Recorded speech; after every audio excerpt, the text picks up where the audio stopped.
One has a red beard, the other has a black beard. You're listening to the Bearded Theologians Beardcast, hosted by Zach Bechtold and Matt Franks. If you'd like to find out more about the Bearded Theologians, you can go online at www.beardedtheologians.com.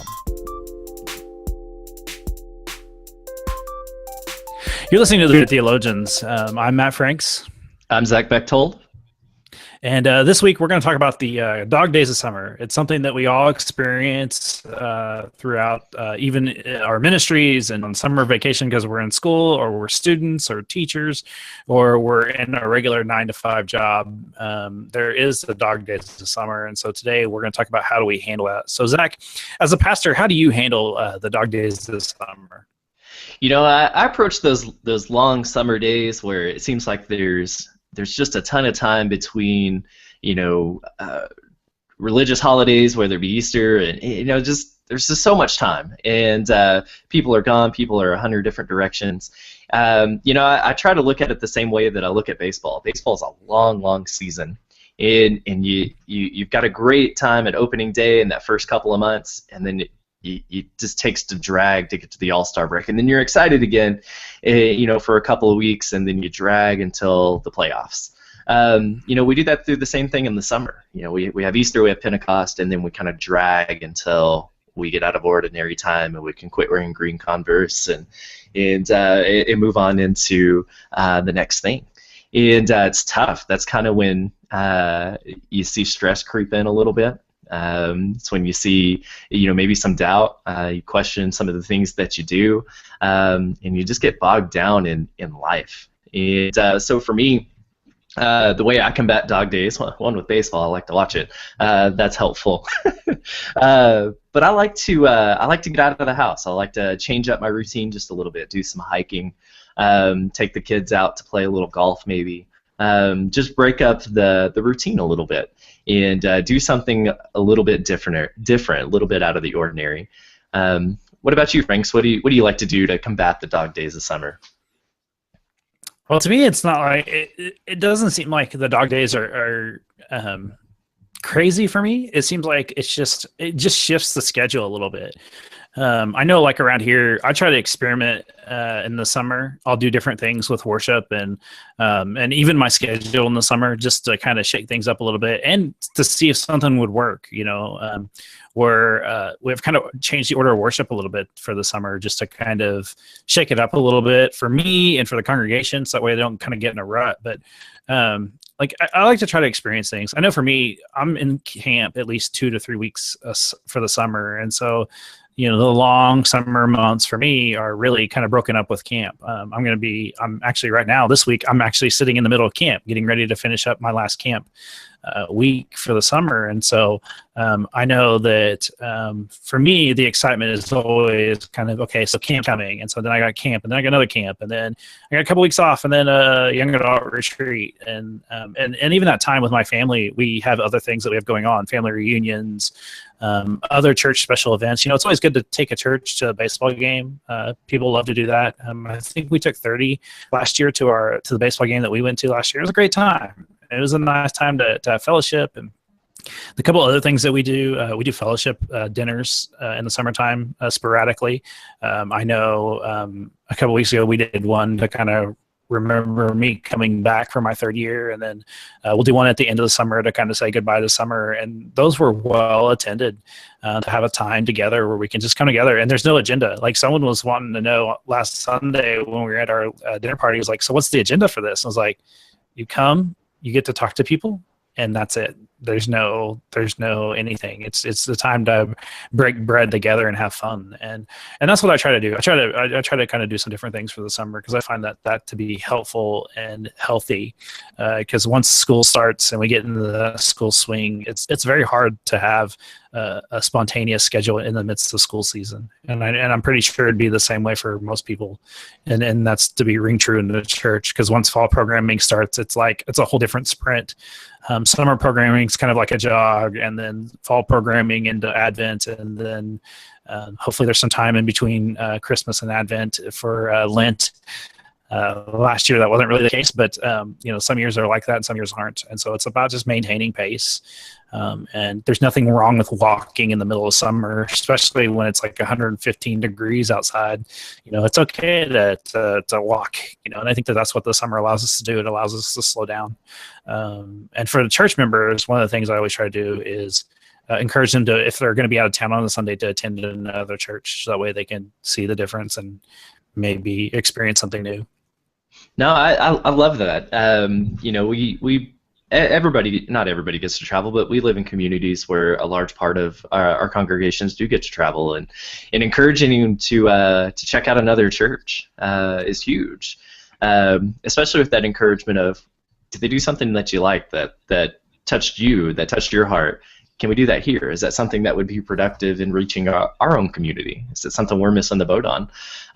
Or did they do something that you didn't like make you stand up as a visitor and wave, that made you feel awkward and uncomfortable? Do we do that at home? Do we need to stop doing those types of things? Those are good learning opportunities for our congregation, our members, to go out and go, oh my gosh, this is great, or oh, we got to stop doing this. This is so uncomfortable, and be reflective in that. Those are good learning opportunities, and chances I hope that we all take throughout the summer, and just at the opportunities that we have, to switch things up. I like that you. Oh, go ahead. Go ahead. Oh no, go ahead. No, go ahead. I was going to say, I like that you talked about, doing the summer at a pace. You don't have to run or sprint through the summer. Paul talks about that race, and we got to run the race steady. And, that's what it is for us. It can't always be a dead sprint, or eventually our legs are just going to fall off, and it's not going to be good.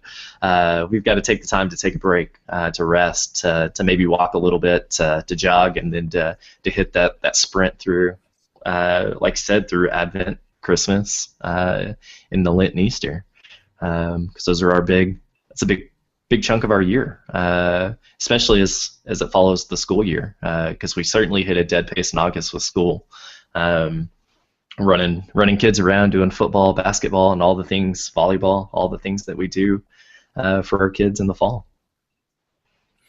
And I think that's why it's important. Luckily we live in a digital age where people can still feel connected to their home church. I strongly encourage our people to sign up for our weekly church email, and although it hasn't been weekly, I've been sending in about every 15 days because I found that to be a little bit more helpful, and it's not repetitive information. But one of the nice things that we did when we upgraded our sound system is we incorporated a sound recording equipment where we can record the sermon. We don't record the music for all sorts of copyright issues and headaches that would cause, but we do allow the sermon to be heard, and I have found that to be very helpful. I actually had a congregant tell me the other day that they were talking about coming to church with us. They had some family that were coming in, and like, oh, you can go ahead and listen to how he preaches, and that way you feel comfortable with him when you come in. Here's where you can find our sermons. And when I heard that, they were like, oh, we really liked what you're talking about and where you're going with this, and we feel like we're part of this. And I find that to be very helpful. That there are ways that they can still feel connected, even though they may not be, because of their traveling schedule with vacation and all that stuff. And I think that then what we really have to do is work on focusing on making sure that they become really connected in the life of the church instead of just being connected from a distance. And that's where it takes people that are adamant about saying, hey, I've been here in a while, what's going on? And finding out the narrative, what's going on in their lives, to find out why people have been not connected. Because sometimes the dog days of summer does that. It causes people to disconnect for all sorts of reasons, whether it's to go to the lake or that sort of thing. And I'm fortunate enough, I'm sandwiched in between two lake communities, so people pretty much are at the lake all the time. So, well, and what a great way to stay connected when we're out of town. But two, what a great evangelism piece, that when you have a friend or just somebody that you've met and started to build a relationship with in your community, and they're not real comfortable with the church, maybe they've had a bad experience or whatever, they're just not comfortable walking inside the church building, to say, hey, you don't have to come and physically be present. We have a podcast. We have the sermon online. Go check it out. And if you hear something, let's have a conversation about it. And then when you feel comfortable, come sit in the pew and listen. Come join us for our Wednesday night activities or our summer activities. That's a great non-threatening way to share the church with people, to share your church community with people. I really like the way the Table UMC in Sacramento does a really cool introduction, and I'm trying to craft something along those lines to make people feel a little bit more welcomed. Because I mean, I've been listening to their podcast for about 2 years now, and they just started doing this new intro. I'm like, I really want to go to church there. I want to visit them someday because they've invited me nicely in a nice way, and so I think that's something we have to pay attention to is those dog days of summer. How are we continually being intentional? I know VBS is a great way to get people in the church, but what are some other ways that people can do that? And that was something that I really looked at this year. And so we are partnering with a whole other organization, and we're doing a kids fit program, and that has been phenomenal. We've been averaging about 30 people, 30 kids, and then we get families that come in because they're watching their kids do all these fitness things, and it gets them to feel comfortable with our church, and that's going to be a great thing. And who knows what seeds we're planting? We will never know what the harvest will be of that, but I think in this dog days of summer, churches tend. I think one of the things I've found frustrating lately is that churches tend to back off on the summer because everybody's so afraid of vacation, when I feel that this is a prime time to engage people, because some people don't have the busy schedule, and you can say, hey, how'd you like to come be a part of this? Or would you like to do this? And I've found more people are willing to do that. I think that's important. Right, especially when you do the events like you talked about they don't have an agenda. It's all about coming and hanging out and just talking, having a good time, building those relationships, agenda free. And that takes some time to kind of change the culture around. Oh, we got a church meeting. We got this event. Well, what are we gonna do? We're just gonna hang out, gonna eat and drink Kool-Aid and Kool-Aid maybe it's not the right example. We're gonna eat and hang out and have a good time because we're good Methodists, and when we gather, there's food, right? But there's no better way than to build those relationships agenda free. There's no strings attached. Just come hang out. So as we think about the dog days of summer, I want to encourage our listeners. What are some ways that you kind of combat the long days? Because they are long days. I mean, this the other night, my daughter, it was 8:30 in the evening, and my daughter's like, "But Daddy, there's still light outside." And I was like, "No, it's 8:30. It's bedtime. I don't care if it's 100. If the light is completely out, you're still going to bed because you need that sleep." But what are some ways that you combat some of the long dog days of summer? We'd love to hear from you in this conversation. And so, that's kind of where we're at. So again, we want to thank you for checking out the Beardcast. We want to remind you that you have 24 hours to get your memes up. We're done tomorrow. So if you get your memes in the next 24 hours, we'd love to see them. If you're done with annual conference, if you've been done with annual conference, but you've been sitting there thinking, this would make a great meme, make it. Put it on our page. You'll get a chance to win a coffee mug. They're great mugs. They hold wonderful amounts of coffee, and you can't go wrong with that.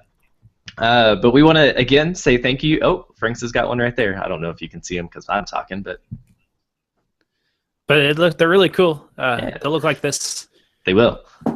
And they're awesome. So put your memes on. We will announce the winner in the podcast, the Beardcast next week. So you're going to have to listen to find out who wins. And there may be a chance that a couple of people get to win. I don't know. See how generous we feel, and we'll see how good the memes are. So keep sending your memes. They've been great so far. You got 24 hours.